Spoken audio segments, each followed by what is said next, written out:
A very good day to you, and welcome to the Sausage Tree Safari Camp official YouTube channel. My name is David Batsoffen, and in a moment I'm going to be joined by one of the staff that works at the camp. But first, if you don't have time to watch the video, you can find us on Spotify.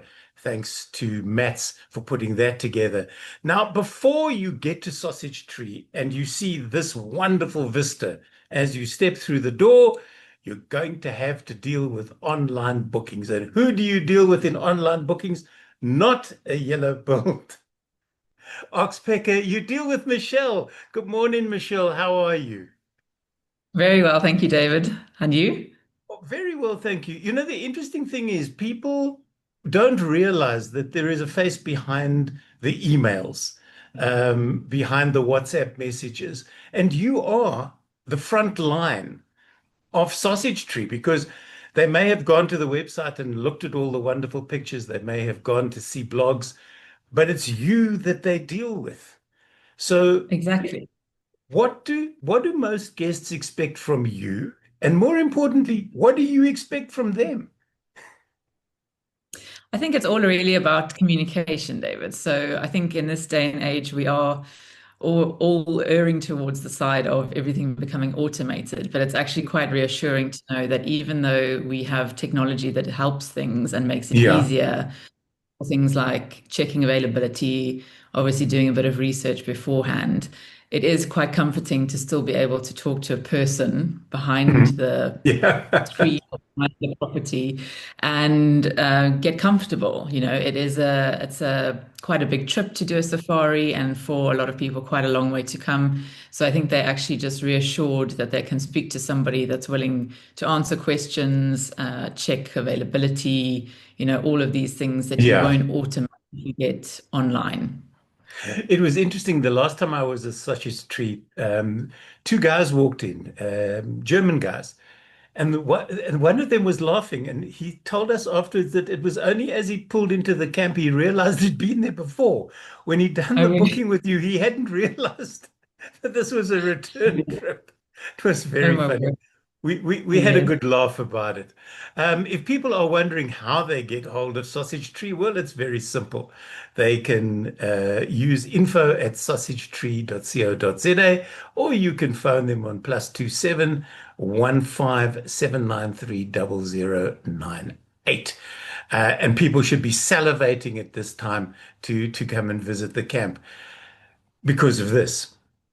The food at the camp is spectacular. It really and truly is. And do you, as the frontline booking, do you tell guests what they can expect, or do you just say, yes, we've got room for you between X and Y, and just come and enjoy yourselves? How much interaction do you actually have with them about the facilities at the camp?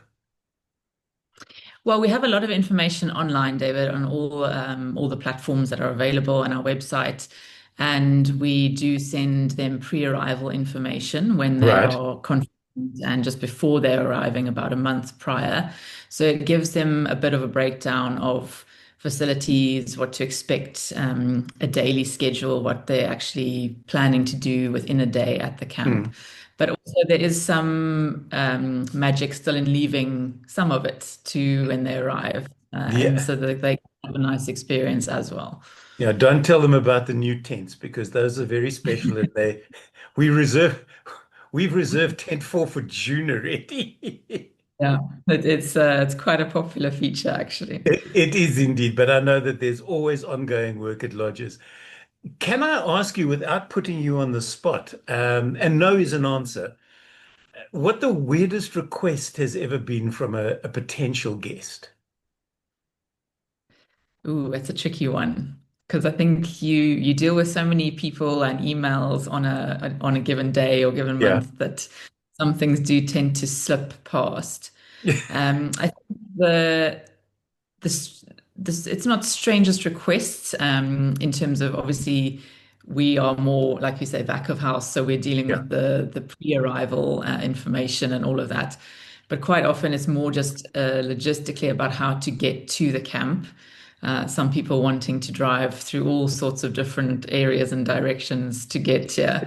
And we have to just kindly remind them that there is a certain route that they need to take because we are not quite in the middle of Africa, but we are in the wild of the Kruger National Park, Greater Kruger. So they do need to be Yeah. vigilant about how they reach I- us.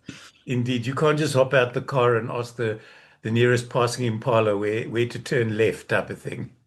Exactly, yeah. And it's something to remember because we take it for granted being here and living in Yeah. the bush that is a norm. But a lot of people, it's their first time, they wouldn't know that necessarily. So it is nice to just gently remind them to, we're giving advice for a reason. Yeah, because there are cats like this that are not too far away. No, not too far away. Always in the background, actually. Indeed. And I was thinking more along the lines of dietary requirements. I'm sure you get, we'd like a jar of honey, but it has to be honey from left-handed bees that only make honey on a Tuesday or something like that. Yeah. Vegans and vegetarians and, Vegans and halal and kosher and all of those. Do you cater for that? yeah. Or do they tell you, or do they sort of hope you guess, and then when they arrive at the camp, they're very upset because their dietary requirement hasn't been met?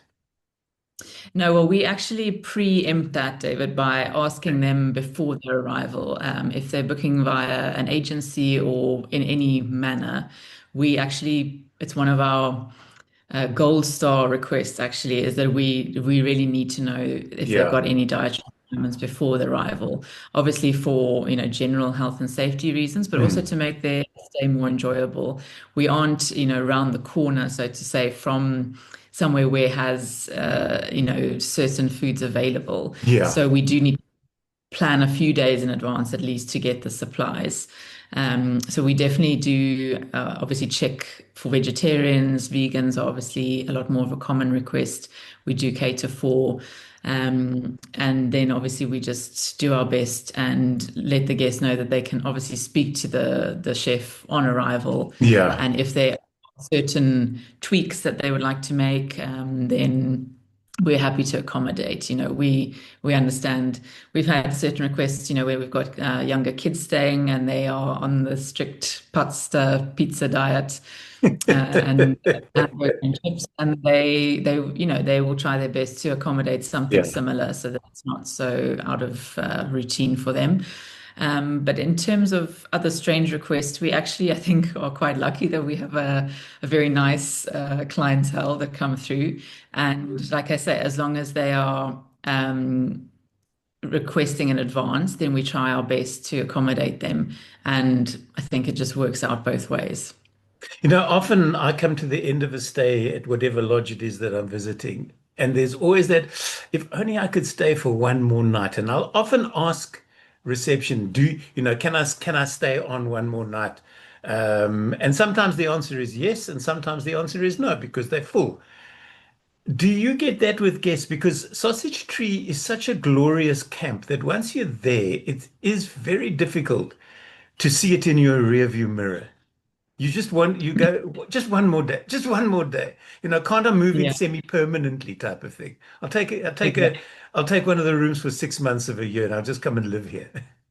Exactly. No, I'm sure everybody would love to do that. We quite often get guests that are looking to extend their stay. I Yeah, think most people would do it at the drop of a hat, but I think a lot of people are actually quite on a strict itinerary, so to say. yeah. So after they leave us, they're either heading straight to the airport or onto somewhere else, and they actually don't have that gap. But I think Mm. quite often the requests come when people are a bit more flexible and then we have the availability so Yeah. they can two work together. So it is a possibility, and we always welcome it.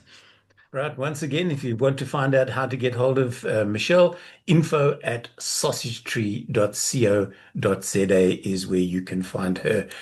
The view from the deck. This is worth the price of entry. It really and truly is. It definitely is. Do people may wonder, does Michelle live on the property? And the answer is Michelle does not, but you live relatively close by. I do. I live around, if we're talking about driving routes, probably about 40 minutes away. Okay. Um, as the crow flies, it's actually straight towards these Drakensberg Mountains. Right. It's quite close if we were to uh, take the direct route, but otherwise it's also not too far. And I visit now and then on occasion to catch up with everybody and touch base and see friendly faces. So that's also nice. What the question should be, how long in advance, if people are planning to come to Sausage Tree, how long in advance should they book? Given that it's a small, sorry, my cat's just wandered by in the background. He knows I can't shout at him. There we go, once more. He's making it. The first, this is he's making his Sausage Tree debut. He's never done Exactly. it before. I feel How honored. long in advance? Because the camp is not a big camp. Yes. It has a limited number of accommodations. So how long in advance should they want to book if they don't want to be disappointed?